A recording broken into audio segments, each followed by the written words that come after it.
گستاخ کی سزا سر تن سے جدا، لیکن یہ لازمی چیک کر لیں کہ وہ گستاخ کوئی عام شہری ہو، کوئی غریب ہو، کوئی لاوارث ہو۔ ہمارے ملک میں قانون دان قانون سے بری ہے، سیاست دان آئین سے بری ہے، پولیس والا ریمانڈ سے بری ہے، جج غلط فیصلوں کے انجام سے بری ہے، پریس کانفرنس کرنے والا 9 مئی سے بری ہے، اور مولوی گستاخی سے بری ہے۔ ان کے لیے رجوع اور عام معافی کا دروازہ اور فتویٰ ہر وقت میز پر تیار پڑا رہتا ہے۔ اگر یہ آپشن نہیں ہے کسی کے پاس تو وہ آپ ہیں، وہ میں ہوں، اور وہ ہر کمزور پاکستانی ہے جس کے پاس کوئی عہدہ نہیں ہے، کوئی اپروچ نہیں ہے، کوئی مددگار نہیں ہے۔ حال ہی میں پاکستان کے ایک نامور مفتی سمر عباس نے اپنی 2 تقاریر میں نبی کریم صلی اللہ علیہ وسلم سے منسوب حدیث گھڑ کر ایسی گستاخی کی کہ اگر وہ آپ سے یا میرے سے یا کسی عام شہری سے سلپ آف ٹنگ بھی ہو جاتا تو اب تک شاید ہمارا سر تن سے جدا ہو چکا ہوتا۔ نہ صرف غلطی کی اور پھر اس غلطی پر قائم بھی رہے، پھر غلطی کا اگلا مرحلہ حضرت عمر فاروق رضی اللہ تعالیٰ عنہ سے مشابہت پر آ کر رکا۔ یہ مفتی صاحب اپنی تقاریر میں گالی اور بد کلامی کو اپنا ہنر اور فن سمجھتے ہیں، اور اسی اسنا میں انہوں نے اپنے اس گالم گلوچ والے مزاج کو مزاج فاروقی سے تشبیہ دیا کہ جیسے نعوذ باللہ حضرت عمر فاروق کا طریقہ گفتگو ایسا تھا جیسے ان کا ہے۔ اس پر انہیں شدید تنقید کا سامنا کرنا پڑا، جس پر آخر کار انہوں نے اپنی غلطی اور گستاخی پر رجوع کر کے ویڈیو بنائی اور معافی مانگ لی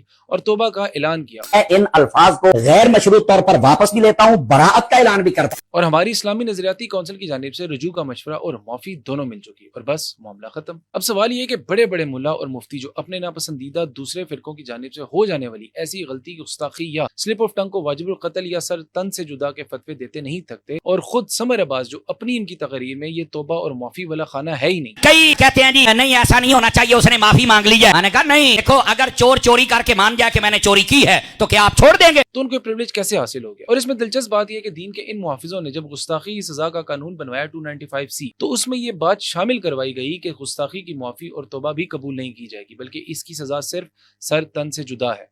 تو دین کے کس آئین میں امینڈمنٹ کر کے ایسی امیونٹی حاصل کر لی محض 24 گھنٹے میں، جو کسی عام غریب بے بس گستاخ کو نہیں حاصل؟ اور گستاخی پر سر تن سے جدا کرنے والوں سے پوچھنا یہ تھا کہ مولوی سمر عباس نے تو توبہ کی، رجوع کیا اور معاف کر دیا گیا۔ یہ سہولت عام انسان کے لیے بھی ہے یا وہ گستاخ اور واجب القتل ہی ہے؟ 400 سے زائد لوگ گستاخی کے الزامات میں قید ہیں، ان میں سے کسی ایک کو بھی یہ سہولت میسر نہیں۔ لگتا یوں ہے کہ دین مفتی کرام کے لیے سہولت اور عام آدمی کے لیے جبر بنا دیا گیا ہے۔ ہم بھی یہی چاہتے ہیں کہ جس شخص پر الزام لگے اس کو قتل کرنے سے پہلے اسے صفائی اور معافی کا پورا موقع دیا جانا چاہیے، اور معافی مانگنے پر اسے معاف بھی کر دینا چاہیے۔ لوگوں کو اکسانے اور بے گناہ کی جان لینے والوں کو قتل اور اقدام قتل کے تحت سزا ملنی چاہیے۔ قانون اور رسول سب کے لیے برابر رکھیں۔ اگر معافی کا خانہ اب مفتی حضرات کے لیے میسر ہے تو یہ رجوع اور معافی کا خانہ سب کے لیے میسر ہونا چاہیے، اور اگر ایسا کوئی خانہ نہیں اور سزا صرف سر تن سے جدا ہے تو پھر سب کا سر تن سے جدا کی مستقل پالیسی قائم رہنی چاہیے، بے شک وہ سر پگڑی والا ہی کیوں نہ ہو۔